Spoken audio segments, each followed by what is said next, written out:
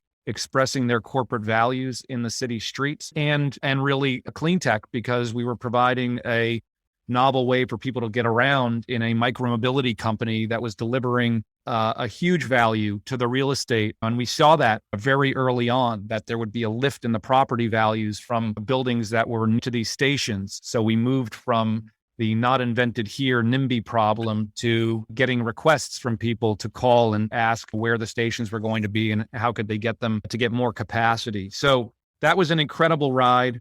By virtue of that, I had a front row seat at the power of companies that have really strong corporate values to really move audience to care and to make investments in companies that I think are ascendant. And at that time, I happened to be a longtime friend of Robert Downey Jr.'s, and Robert was coming off the last of the Marvel series of his commitments to playing Tony Stark and thinking about what he wanted to do with the rest of his life. And he very publicly challenged an audience of engineers at the Amazon Remars conference just before I was sitting with him, and basically said the talent and the capability to clean up the planet is sitting here in this room if we only had the conviction to do what's right and make a difference. And he pledged to the audience, I'll come back to you in a year and tell you what I'm doing to mobilize a coalition of the willing to that goal. So I said to Robert, well, what do you mean? And he was like, I don't have a clue. I said, that's perfect. I think if you're going to really throw your name into this, people are really going to stand up and care about it.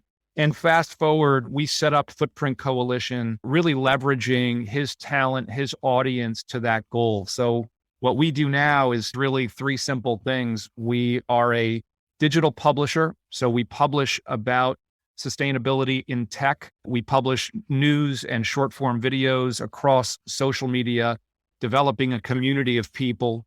We publish long form content that gets picked up by streamers, and it's all an effort to really bring interest in these issues. We then use that as a way to open up cap tables for companies and entrepreneurs who want us to tell their story. And so we make investments alongside Fifth Wall. Greg has been a terrific partner for us in referring investments. And so we've looked at a number of things. We've made a couple of investments with Fifth Wall. And then we take that and we bring our community access to it through funds and through co-investment syndicates that we manage, allowing our audience then to access these venture investments that people care about. So we democratize access to top tier sustainable tech companies through that strategy. So that's what we do. And that's enough on me.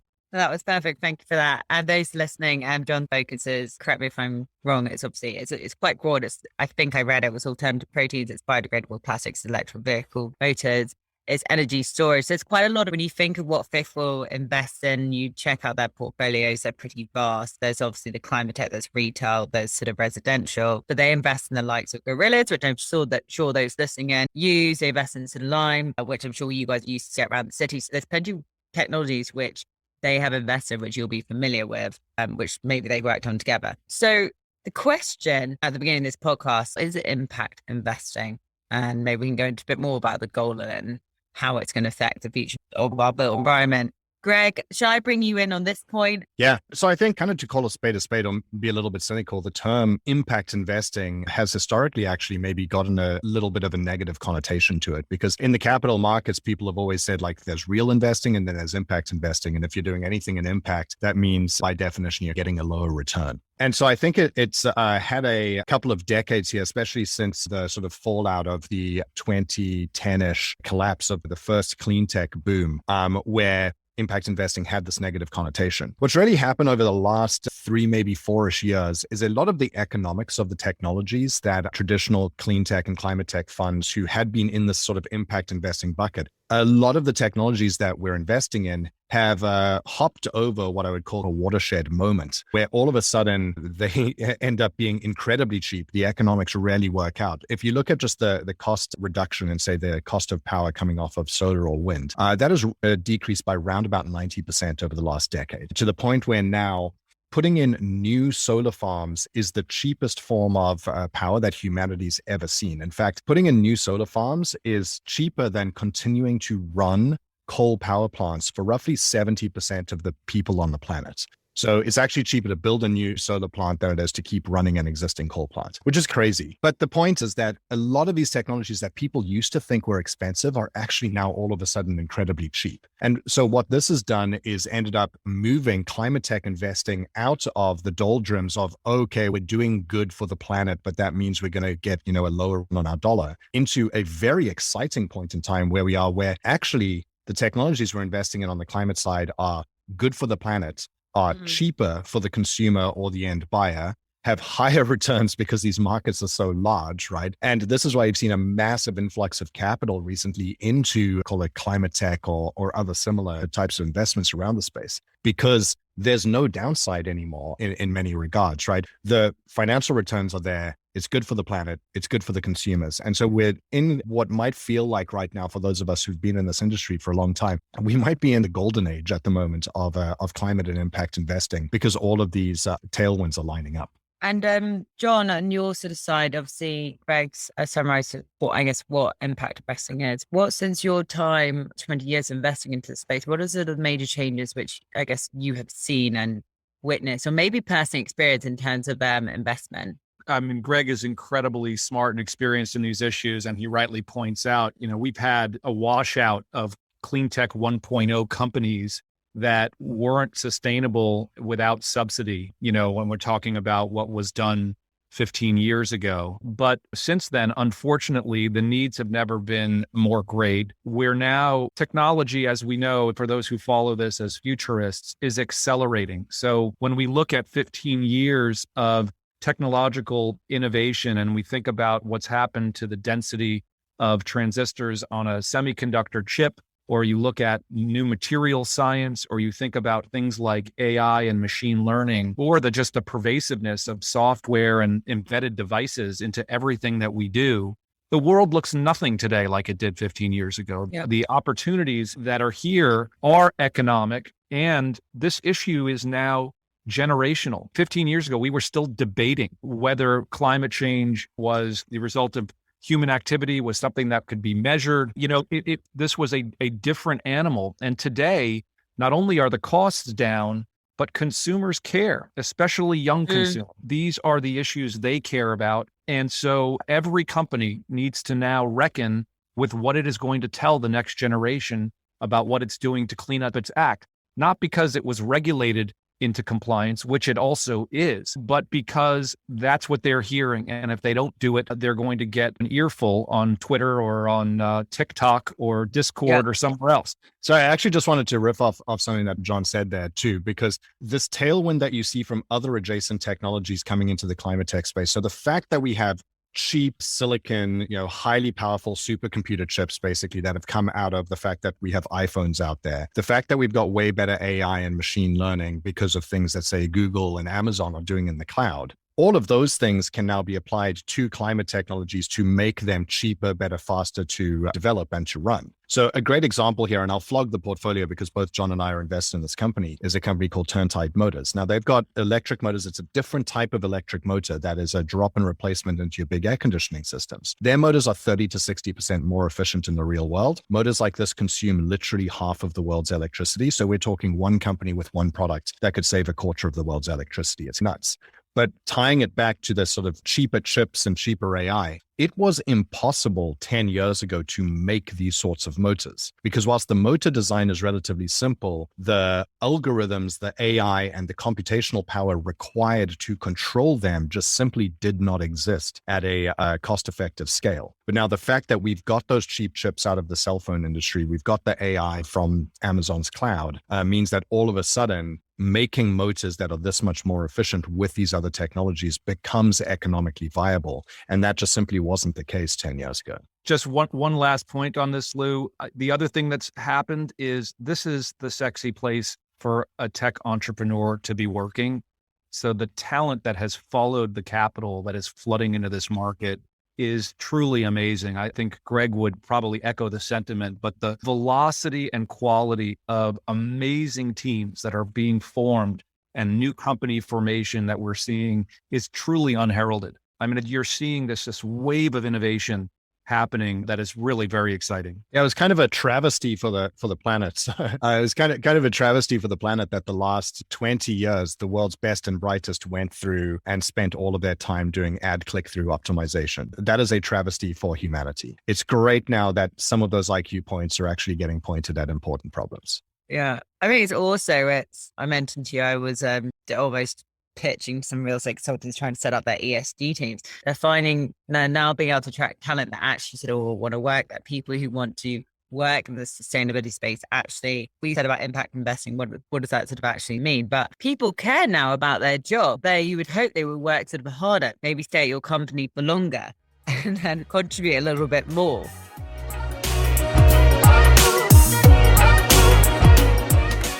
I was doing some research the other day. Can you believe it that some of the biggest companies in the world didn't exist 30 years ago? The likes of Facebook and Uber. On the other hand, real estate is a total juxtaposition, being the oldest asset class in the world. We often hear about the property industry being a slow mover, and the need for prop tech is clear to improve solutions and take advantage of the data being gathered. We saw $21 billion in investment into prop tech in 2020, and it was predicted a further increase of 25% in 2021, which has already been surpassed, which means there'll be plenty to talk about when it comes to the innovation of the built environment. EY reported that 53% of real estate owners think that they don't have the in-house talent to adopt technology successfully. Without technology-minded talent and leadership, the implementation and widespread adoption of your product might be proving tricky. If that is the case, we are here to help. So head to our website, LMRE.tech, and we can find the right talent for your company's needs. I know I've been fascinated by a few really simple technologies out there, like say carbon cure, just sort of using cement to absorb CO2. Why didn't we do that before? Or is Sidewalk Labs, they're building is it buildings made of wood? I think it's called canopy building. It sounds quite... cross-laminated timber. Yep. Yeah. And I'm just asking you this. It sounds like obviously it's backed by Google, which have plenty of cash. Is that quite an expensive project? Obviously, we're looking at the long-term gains you have from it, but there's not too many businesses that could probably fund something like that. Does that mean that the costs of these buildings are going to be pretty high? But then I guess people have to look at it's not just about the financials, is it? No, well, actually, I think you bring up a great example. There's Sidewalk Labs, which is one of the companies doing cross-laminated timber buildings. And if people aren't familiar with this is basically it's glue lam on steroids. So you take a whole bunch of smaller, thinner pieces of wood, you glue them together in the cross matrix, and you end up with massive girders. Think the size of your traditional steel girders in a high-rise building. It just turns out that they're made from wood. Now, this might seem crazy, like, wait, but wood burns. It turns out that when one of these things is exposed to fire, the outside chars, it creates an impermeable sort of membrane of char on the outside, and then the rest of it doesn't burn, unlike steel girders, as we saw in the Twin Towers, which in a fire, they melt. So long story short, this technology is safer because these things are lighter, they're easier to transport. You need smaller foundations for the buildings. They naturally are able to bend with the wind in high-rise buildings, things like that, that typically you have to spend a lot of engineering time on engineering that into your building.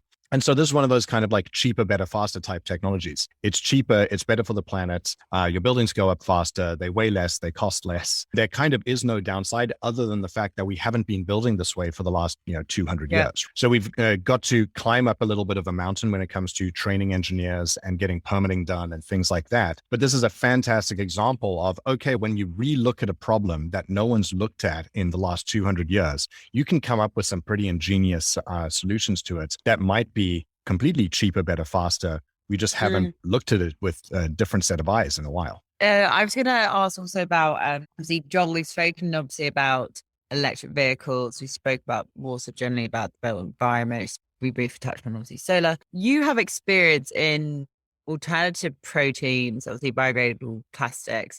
When you say experience in alternative proteins, is this as in like basic, does this come into our sort of diet, veganisms, or can you please expand on an example of a technology or something in that space for our audience?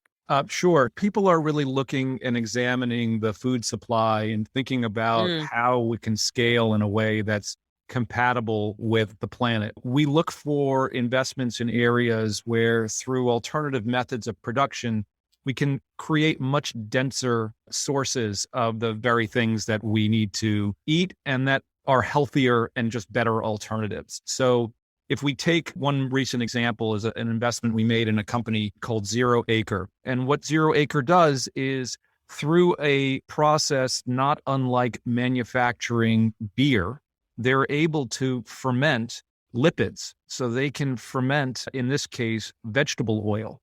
And as it turns out, if you're able to you have a much more energy dense way of producing that food without having to go and cut, palm forest or use monoclonal kinds of agricultural techniques to produce the corn strain or the vegetable strain you're looking for to produce your oil. So we look at novel production methods to replicate core foods. When we're able to do that, we can make sure then and dial in exactly what the content is of the fat of what we're doing. Actually, I guess it was yesterday, we announced an investment in a company that in a similar vein is manufacturing sashimi quality salmon without having to farm raise fish in, it's a fairly gross environment. If you look at how farm-raised fish are cultivated, unfortunately, it requires a look at antibiotics. And then, obviously we also look at just the aspect of killing the fish and so forth.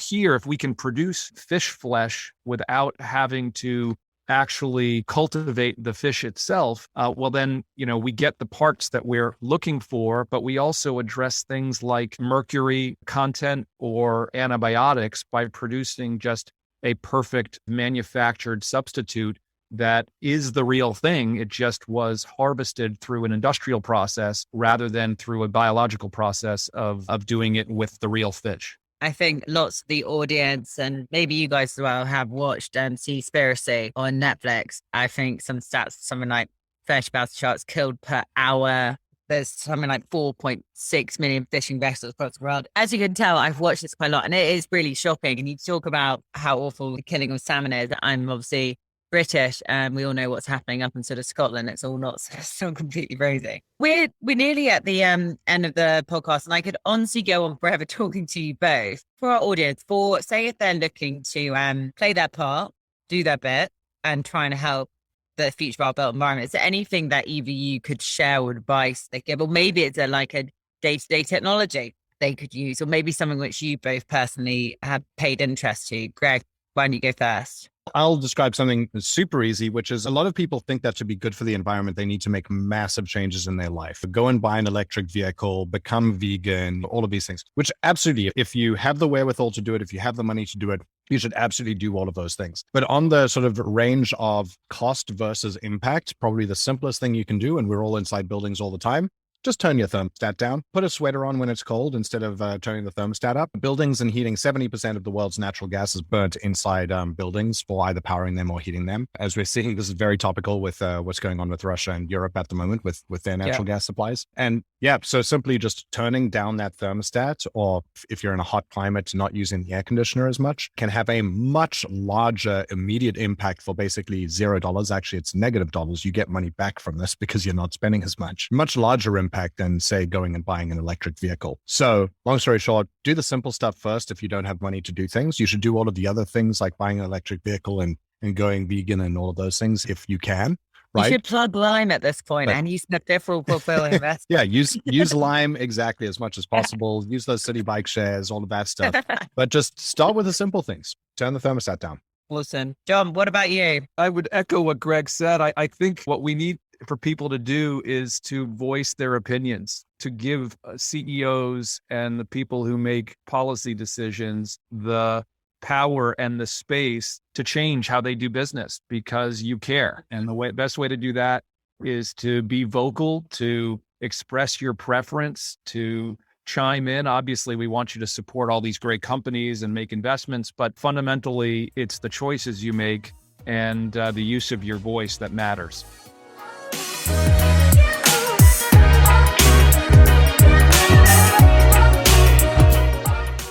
Hi, I'm Nelson from Property Quants. We run a hands-on, in-depth course that will teach you to apply data science and machine learning to real estate. To learn more, visit propertyquants.com/training. We also run a revolutionary course that will allow anyone to gain data science skills without needing to learn programming. To learn more about that, visit thenocodecourse.com. On either site, be sure to key in the code LMRE5 for a special 5% discount.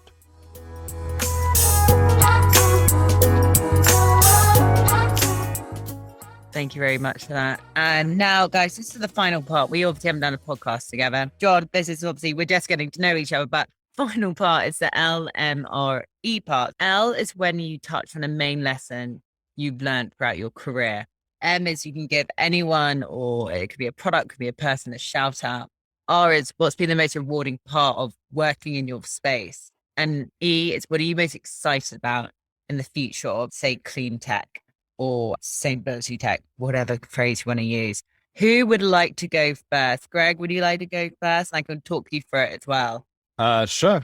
Yeah, happy to. Okay, lessons that you've learned in your career. One of my favorite movies from decades ago is this movie called Catch Me If You Can, which is all about a true story about a guy who basically swindled everybody. And then recently there's a show on Netflix called Inventing Anna, which is a very similar story about great story about this, German heiress who went and swindled all of high society. My point is not that the lesson is you should swindle people. My point is that these people were able to do outstanding things simply because they had the moxie, had the guts to try, and they got pretty far, even though the things they were doing were illegal. I think what all of us can take away from this is we have just a lot of mental barriers in our lives as to just thinking you can't do things and you can't achieve things, and it holds us back. But take a lesson out of their book. You fail at 100% of the things you don't try. Just try, right? Okay, right. Who would you want to give a shout out to? Be product, person, service? Let's do a mention here. I'll also flog the portfolio because it's a company that both John and I are invested in. It's a company called Sealed. That's SEALED.com. And they are a sort of no cash down financing system to get energy retrofits into your house. So as I was saying, just changing the thermostat in your house can have a massive impact on your overall CO2 emissions as a human. What Sealed helps you do is make your house more efficient. So swap that 20-year-old natural gas furnace for a clean heat pump, insulation into the ceilings and the walls, replace the windows with ones that don't leak and aren't drafty, all of those sorts of things. And the great thing about their service is you as the homeowner pay nothing down. It actually all gets paid back by your energy cost savings with your utility. So zero cash down for you, no risk. And good for the planet. So this is another example of kind of cheaper, better, faster. It's good for the planet. It's no risk for you as the homeowner, and you just end up with a better, more comfortable house and no downside. That sounds pretty rewarding, actually. Also, I'm going to give a plug as well. I spoke with another one of your portfolio companies, Aurora Solar, which are doing great things. So check that out. I think it was, I think it was like 3 episodes ago. They are growing. They definitely just raised number sort of 300 mil not too long ago, but definitely check them out in the solar space, like Greg mentioned earlier. Okay, last two. Greg, what's been the most rewarding part and what are you most excited about? I think probably the most rewarding part about, I'll do the sort of intersection here of climate tech plus the real estate industry, is obviously when you're working on anything in climate tech, it is quite rewarding inherently because the technologies you're working on are here to try and save the world. What's really heartening at this Venn diagram overlap between climate tech and real estate is just the total size of the impact you can have in this industry. Because as we said, buildings, largest asset class on the planet, $326 trillion of buildings out there. So it means any aspect of making buildings better for the planet that you're doing probably is a massive market. So we were talking about Turntide earlier. The market just for electric motors, just in air conditioning systems, just inside buildings is $100 billion per year market. It's crazy. And so what is most rewarding, I think, that I've learned over the last, roughly 2-ish years here at Fifth Wall is the size of the impact you can have, A, working in climate tech, but then B, picking really massive markets like real estate and construction. Awesome. Thank you for that. Fifth Wall, I'm looking to hire into Greg's team as well. So if you're interested and passionate and want to make a change, reach out to Greg. Now, John, I hope Greg hasn't taken all the good parts or any of your shout outs. Obviously, definitely check out Seal, those who are listening in. But John, talk us through what's the main lesson you've learned? Well, I would say one of the key ones for me is I never want to underestimate the power of human incentives. So it's always about being properly aligned. The difference between creating value in shares for shareholders versus companies that maybe just consume capital for their own sake without thinking about what they're doing and how they're doing it. That's just a lesson learned on the investing side that, has served me well since the awakening. So I guess it was a youth experience. You've obviously founded various of your own businesses. So you haven't just been on the sort of investment VC side. Okay. Who do you want to give a shout out to? I would say core to my constitution are my values. And I will give the shout out to my wife who epitomizes those values. She is tough when she needs to be and always true to like a true compass and a true north for making sure I'm on the right side and wake up with a clear conscience every day. So that's where I'm going with that question. Greg, I bet you wish you given more thought. Man. Yeah. Right. Okay. What's been the most rewarding part of working in the clean tech space? I think it's the same thing that I saw when I did bike share. I have it now in spades, which is I just love the community feedback. My litmus test is my 11-year-old daughter, who's the most compassionate human being. I get to tell them what I do, and I see it from the messages you get back from the community. The people are so supportive of the companies, want to figure out ways to get involved. And really, I think we see it also in terms of our content and how it plays. It just over indexes in every category, whether it's engagement, whether it's reach. And, where the rubber meets the road for me as an investor is entrepreneurs who put our content in their email signature or who are called by another entrepreneur to say, how do we get in touch with those guys? Or call a VC and say, we hear that those guys are in your portfolio. Can you put us in touch? That is all enormously gratifying. It means that we are hopefully telling a story in a way that's engaging, but I think it's also a reflection, frankly, of the amazing and inspiring work that these entrepreneurs and investors are doing that we're partnering with.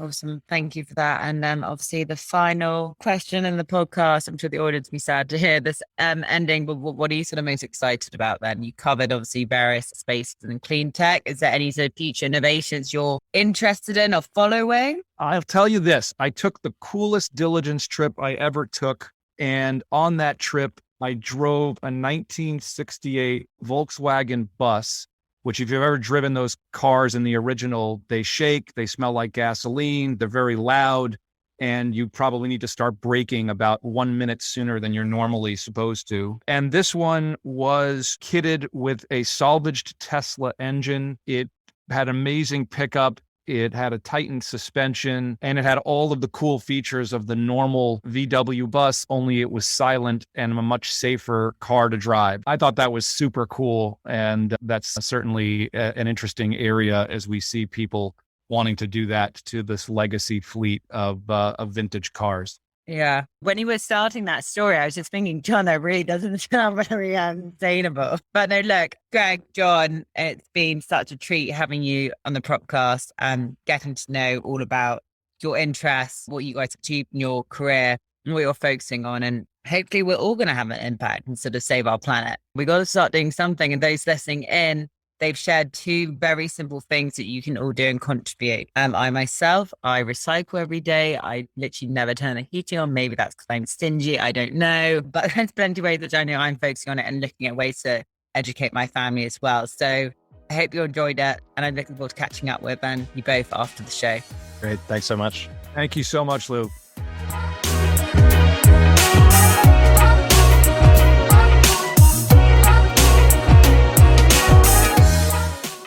Thank you for joining us this week on the Propcast, and a big thanks to our guests and our sponsors, cleantech and Reamtech. Make sure you visit our website, lmre.tech, where you can subscribe to our newsletter, keep up our industry news and events, or if you're looking for your next career move, it's all on there. The Propcast can be found on iTunes, Spotify, and YouTube, where all good content is found. Whilst we're at it, if you found value in the show, we'd appreciate it if you could spread the word and tell a friend about it, or even write us a review. And I'll catch you next week.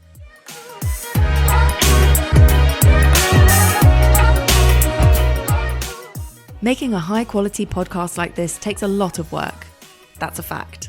But not when you hire Copus. With our white glove experience, we handle everything for you. From guest outreach all the way through to publishing and promotion, we handle it all. You show up to hold great interviews and build relationships with your guests, and we take care of everything else. Podcasting is not just about the audience. Every podcast interview is the start of a new relationship. With a weekly podcast, you would build relationships with 52 ideal partners or prospects through your podcast interviews over the next 12 months. Do you believe that 52 new relationships would grow your business? We do.